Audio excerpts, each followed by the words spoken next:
gridlocked. The cab drivers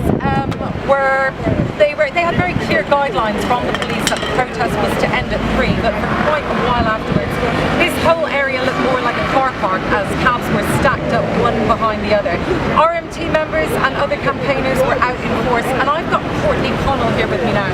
Courtney, you feel pretty strongly about this, don't you? Yes, actually I do feel very strongly about this because I struggle like many others to do the knowledge. I've been driving 20 years now, okay? As far as I'm concerned, this is the greatest cab service in the world, yes? And practically TfL are not doing the job. We need to be removed from TfL. And personally, and I know a lot of cab drivers feel the same, it would be great if this was all put back under the Metropolitan Police. I mean, we actually demand that it's put back under the Metropolitan Police because TfL hasn't a clue what they're doing. You know, if they had, a lot of this started with how they licensed the private hire. If they had done it properly, we would not be at this crossroads today. Because what Uber has done, they've only seen a business angle and they've moved in on it. But if TfL had licensed the private hire the way they should have, this would not be allowed to happen. Now we've ended up with this problem and it needs to change. Yes, the laws need to be enforced, which they're not doing.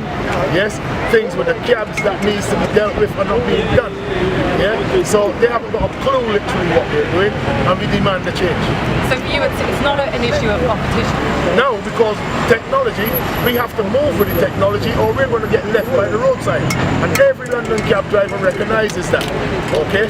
We are not here to fight against no technology because we use it ourselves. But Courtney, do you think it's fair to bring London to a standstill like this to cause this much disruption? Well, what else should we do? Do we just sit there with our heads in the sand? Yeah? We have to make, sometimes you've got to take the bull by the horns. So what happens next then? What happens next is either TfL wake up or they're going to see more of this. And we first of all, I will say this, and I will say on behalf of all of the cab drivers, we apologise to the Metropolitan Police for causing these problems.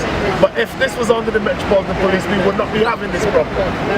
And I will finish with one thing, and a great Prime Minister in this country said it, Winston Churchill, when he said, "This is not the end. This may not be the beginning of the end, but perhaps it's the end of the beginning." So TfL needs to take note. There you have it, Ian. The traffic is moving here now, but very, very slowly. It's sort of a mixture of the earlier congestion combined with rush hour traffic. Just getting a round of applause here. So it's pretty chaotic still here, and it looks like the traffic's going to stay pretty gridlocked for a while now.